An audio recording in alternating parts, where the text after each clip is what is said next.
point, it's kind of like, I really don't like that your boyfriend is not saying anything in your defense. I genuinely don't see how you could continue a relationship with him while her also being in the picture. Like, there's nothing I can give him that she can't give him. Why is she making that argument? Does she want him for herself? Too much time has passed since the trip, and I shouldn't be bringing this up now.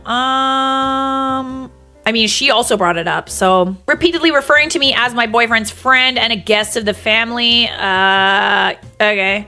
And the icing on the cake, after berating me, gaslighting me, interrupting me, and belittling me for almost 3 hours, and me finally on the verge of tears, she jumps up, rushes into my personal space, and says, "See, this isn't about me. This is something going on with you. You are hurting, and that's what I'm worried about." I mean, I think that you're hurting because she's hurting you. Yeah, she fully gaslit you in that whole conversation. Gaslit you, played the victim, classic narcissist-coded tactics.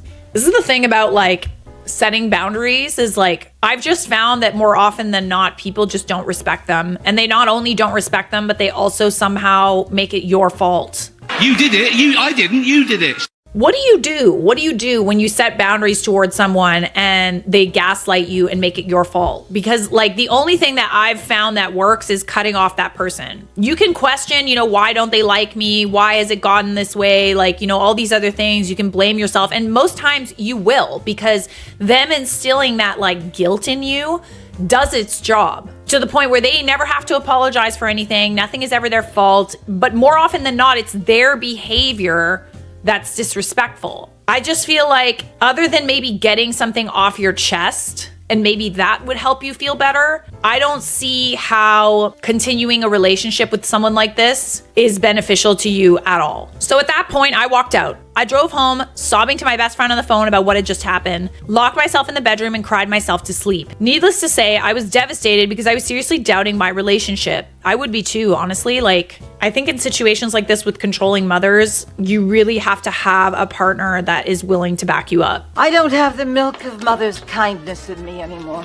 It took me a while to gather my thoughts, but after a few tense days, I sat down with my boyfriend and recounted to him every single horrible thing she said to me. I pressed him on why he didn't chime in when she lied about things that we both had previously agreed didn't happen, and when she was being condescending toward me. Kind of sounds like a man, like, oh, you're too scared to stand up to your mommy? Like, come on, dude. You're the biggest.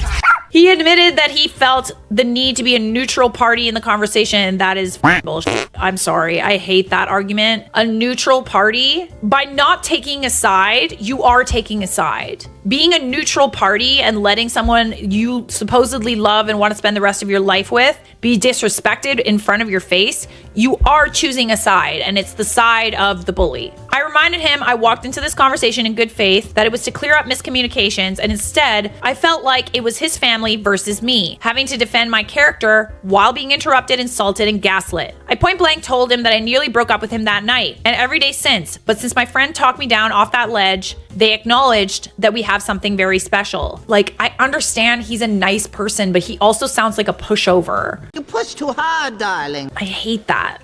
I don't love that for you, bestie. I also point blank told him I had 3 non-negotiable boundaries that I now needed to set in place for my mental health. 1, he needed to go to therapy and his first appointment had to be within the next 3 weeks or I would end the relationship. 2, he had 1 year to learn how to set boundaries with his family and stand up for me when I'm there and when I'm not, or I would end the relationship. 3, I would not ever speak to his mom again unless she apologized for the way she treated me, and even then, I would not spend prolonged time with her or interact with her closely.